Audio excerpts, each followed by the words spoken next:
everyone. I'm Dana Perino, along with Shannon Bream, Harold Ford Jr., Jesse Waters, and Greg Gutfeld. It's 5 o'clock in New York City. This is The Five.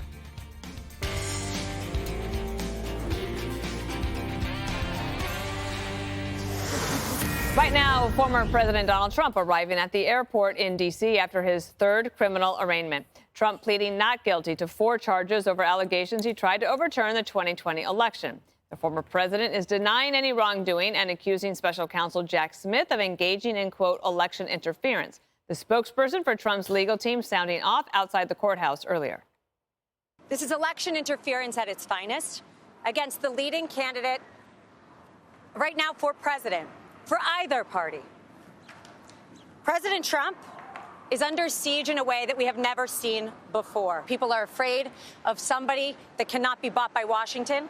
People are afraid of somebody who is independently wealthy and who has given up his good life to fight for this country. And that frightens a lot of politicians who are career politicians, unfortunately. We have seen them try and tie up, and me as an attorney have never seen this, tie up one individual who's running a campaign, running for office for president, so that he is in court, in depositions, and distracted so that he won't properly run for 2024. And frankly, it's not going to work. So President Trump has left Washington, D.C. That's him there, pulling up to the plane so that he can go back to Bedminster, New Jersey. And Shannon Bream is with us, thankfully, chief legal correspondent and, of course, Fox News Sunday host. So what was that bottom line today? There was no gag order put on the president?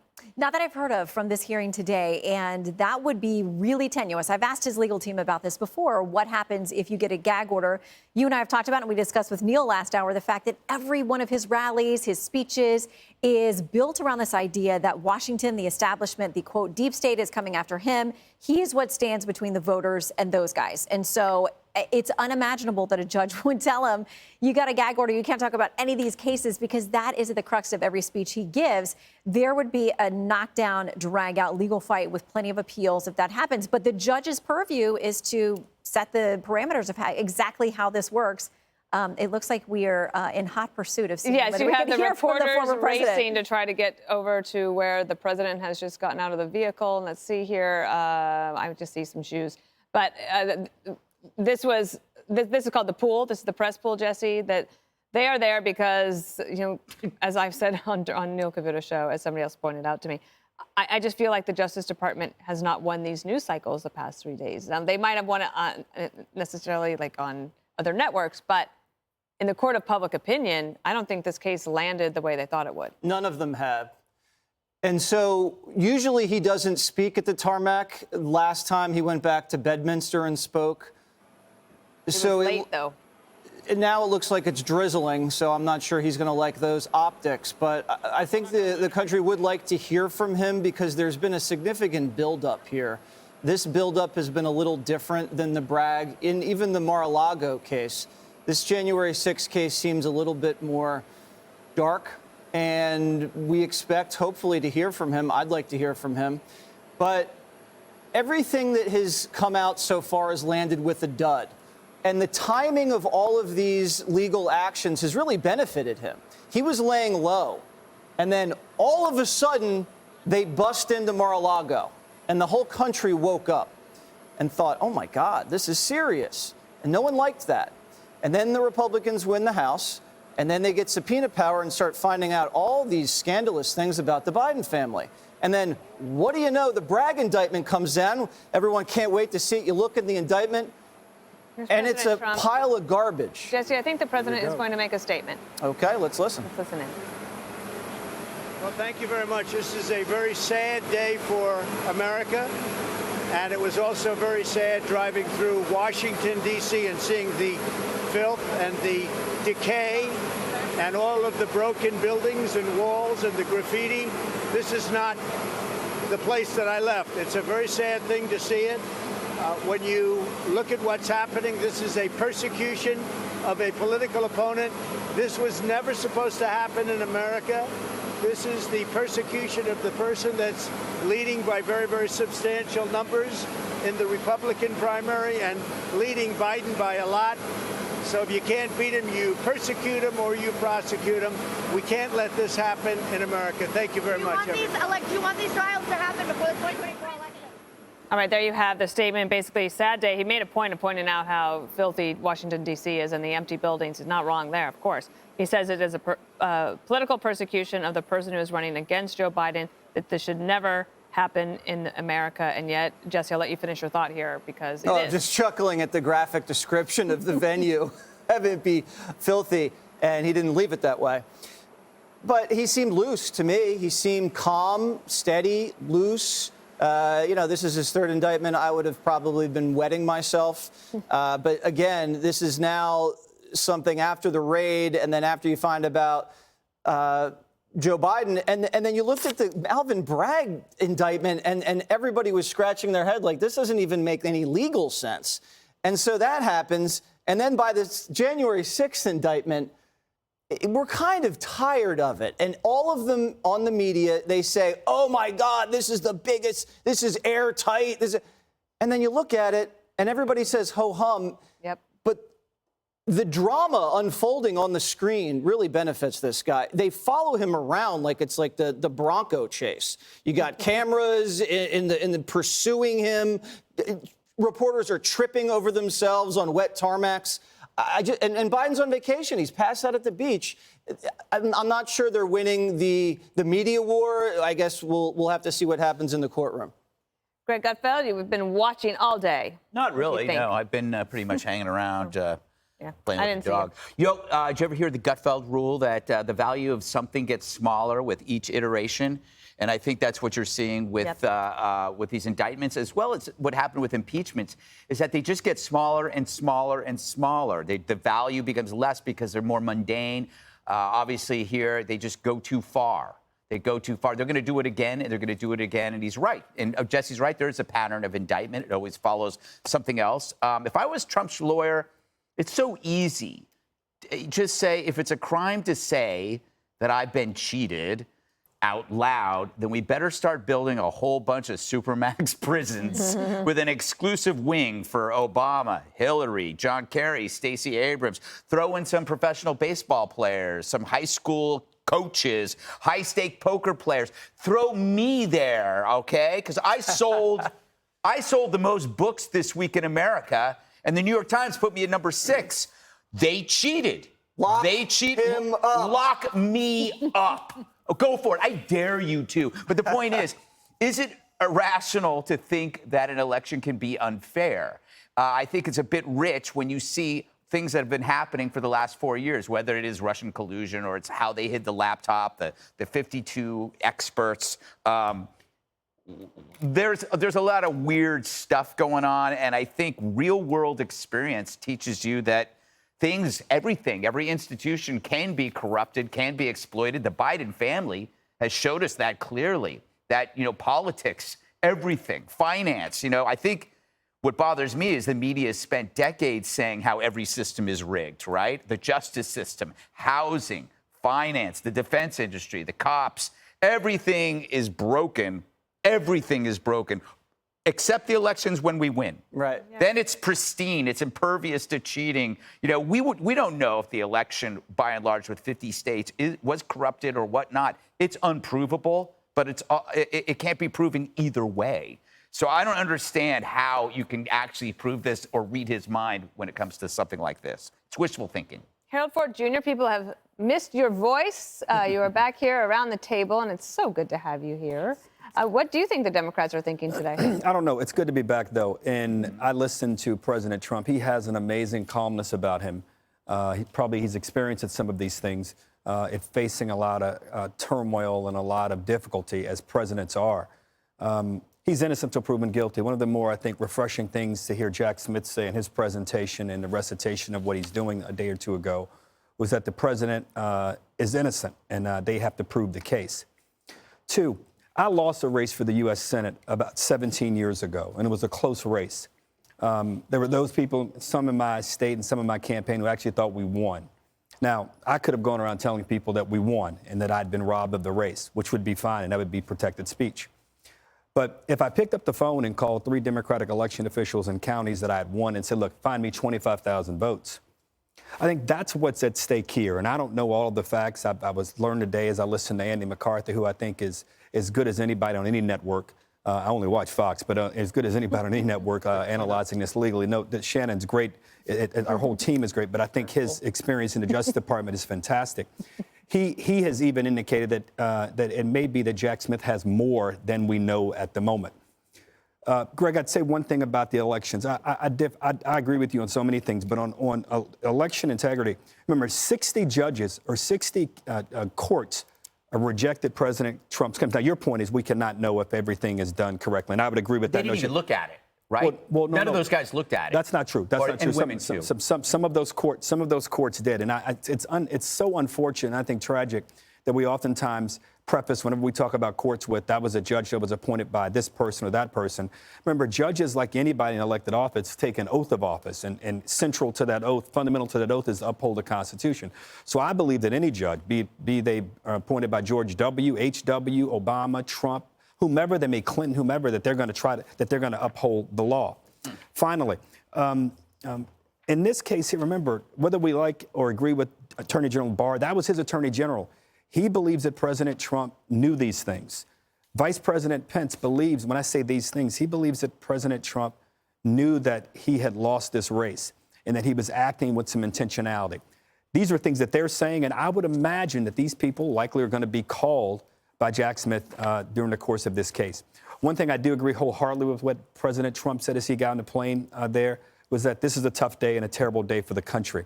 And I hope that they're able to get to a trial as soon as it is suitable for both sides, Jesse, for the president to be prepared. And it seems as if the government is prepared. And I hope that they're able to go through this in a way that delivers justice for the country and for those involved. Yeah. Since Harold just attacked me like I've never seen in my life, I would like to respond to him. Okay. Okay? I think you can question the judges and the jury because I don't think this is normal. I don't think this case is normal. This isn't like a fender bender between paparazzi and Wayne Newton.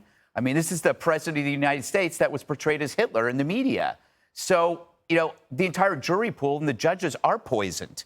I mean, how can, like, if you're a judge or you're a jury and you've been for 5 years, and I said this on the 5, I think 2 years ago, I said, if everybody's saying that this guy's Hitler, there's got to be something wrong with you if you don't rig the election. There's got to be something wrong with you if you aren't biased. If you're on a jury and Hitler's there, of course, you don't care if he's innocent of this particular thing. That dude's Hitler. You got to get rid of him. And I think that, you know, for 5 years, this guy has been Hitler. There's no way that you can get around that. I think, to your other point, you can know that you lost an election but still think it was crooked. But if you act to try to undo the election, is all I'm saying. If I call people and say, let's find some more votes here because I know we won, and if you, that's the only point I was making. Let's ask our legal eagle. Okay, She's here. There were a lot of cases that were never heard on the merits. I mean, they were tossed on early motions, other technicalities. So a lot of these cases didn't get to the merits. Some of them did. But I think that the president's legal team, meaning President Trump, felt like a lot of these things were unresolved. Their efforts to get things done at the Supreme Court, got to get at least 4 justices to vote to hear a case there. They didn't do it. So they feel like there were a lot of, angles and lanes that were left to them. But I think it's interesting that it seems that Democrats are getting more and more concerned about what they've pushed for, which I think is to make Trump the nominee because they think he's going to be the easiest one to beat. Now, when they see him surging and him joking on social media about, I just need that 4th indictment, it's going to ensure my reelection, they're getting nervous. In Playbook, I think it was today, there was a private lunch with President Obama and President Biden that was leaked where he warned him, like, you got to take Trump seriously. Why was that leaked? Why was that private lunch? And who leaked that to Playbook? I think that the left is getting seriously worried about they've created this monster, meaning they want multiple indictments. They want him tied up in all these things. I imagine that the leaker is somebody from Obama's team that wants to make it clear that Obama's warning We're him. taking this seriously. Can I ask you one thing, though, about this question?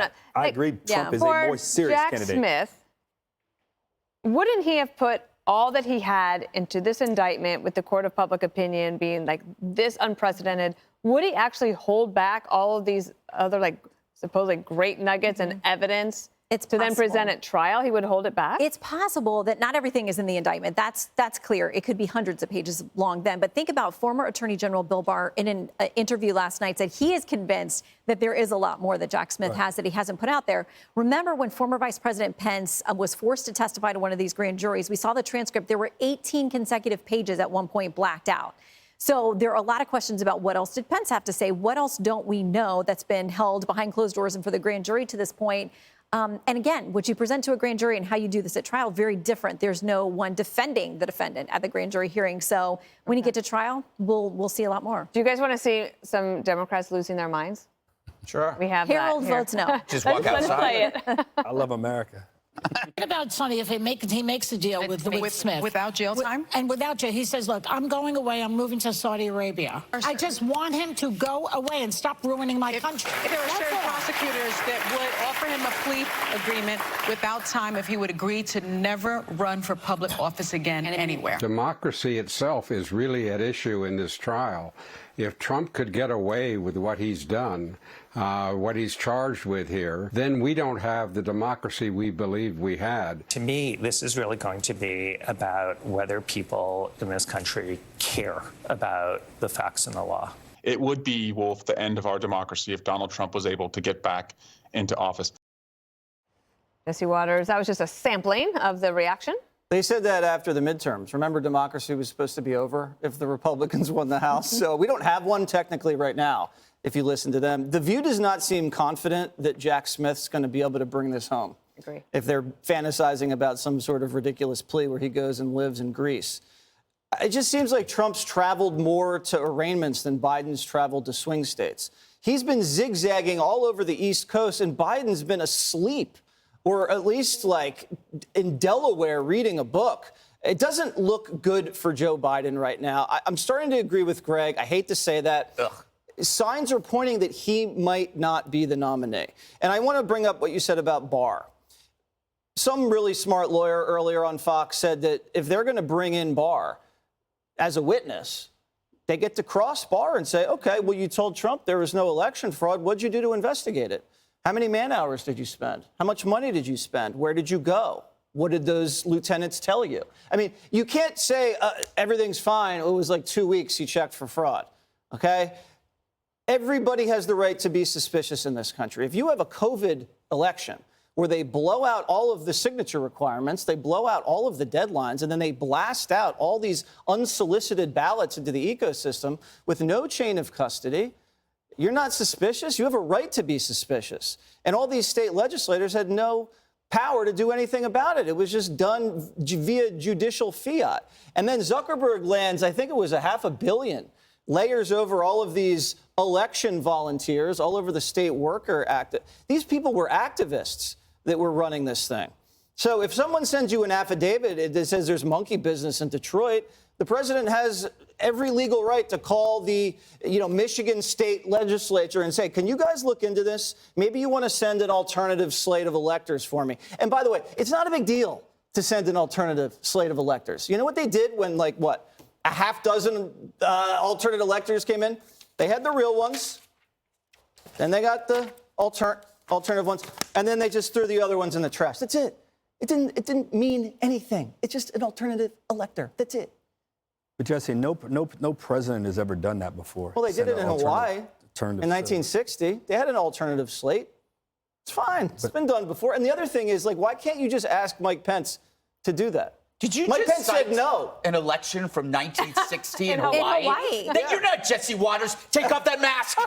How long had that been a state? I'm researching too much. President Trump's, as you can see, the plane there lining up on the tarmac, and he is about to depart back to New Jersey. Can I make a point? I hate to do this because going to The View for political insight is like going to McDonald's for tofu.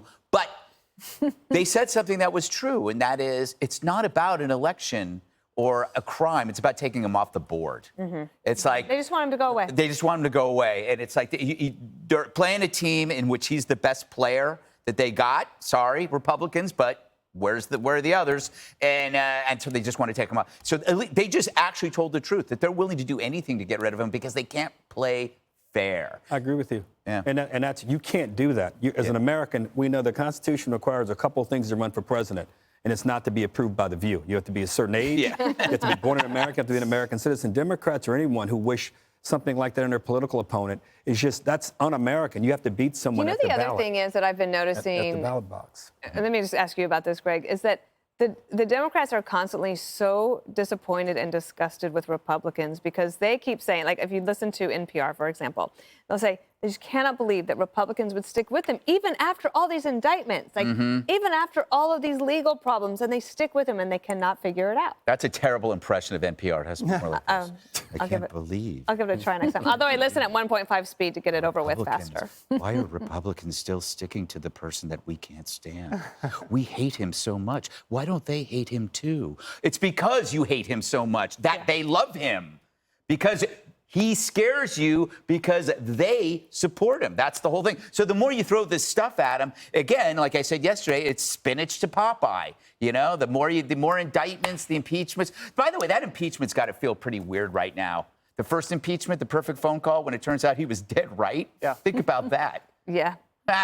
Shannon Bream, what is the next step in the legal process? Will his team make a motion to what? Well, August, what is it, 28th is the next hearing. So this judge is not wasting time. I mean, they want to move this thing forward as far as the D.C. case is concerned, but there are going to be so many pretrial motions. I think venue's going to come up. I don't think it'll work, but they're going to try it.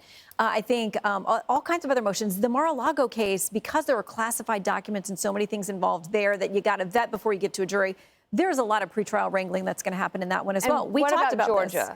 Georgia, we wait now because we're in this kind of 2-week window that we think if there's going to be an indictment from the special grand jury there, it'll come. So that could be any time. And that is the one that includes the mugshot.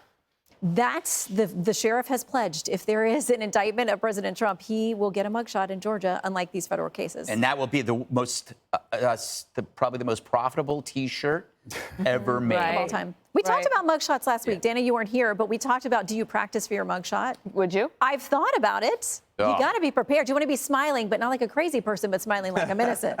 Yeah. Do you remember Tom DeLay's mugshot? Yes. Anyway, Gen X or Gen Z, look at Google it. Tom DeLay, D-E-L. He's probably watching right now going, why are you bringing this up? All right, President Trump set to take off after pleading not guilty in 4 federal charges. Hey, Sean Hannity here. Hey, click here to subscribe to Fox News YouTube page and catch our hottest interviews and most compelling analysis. You will not get it anywhere else.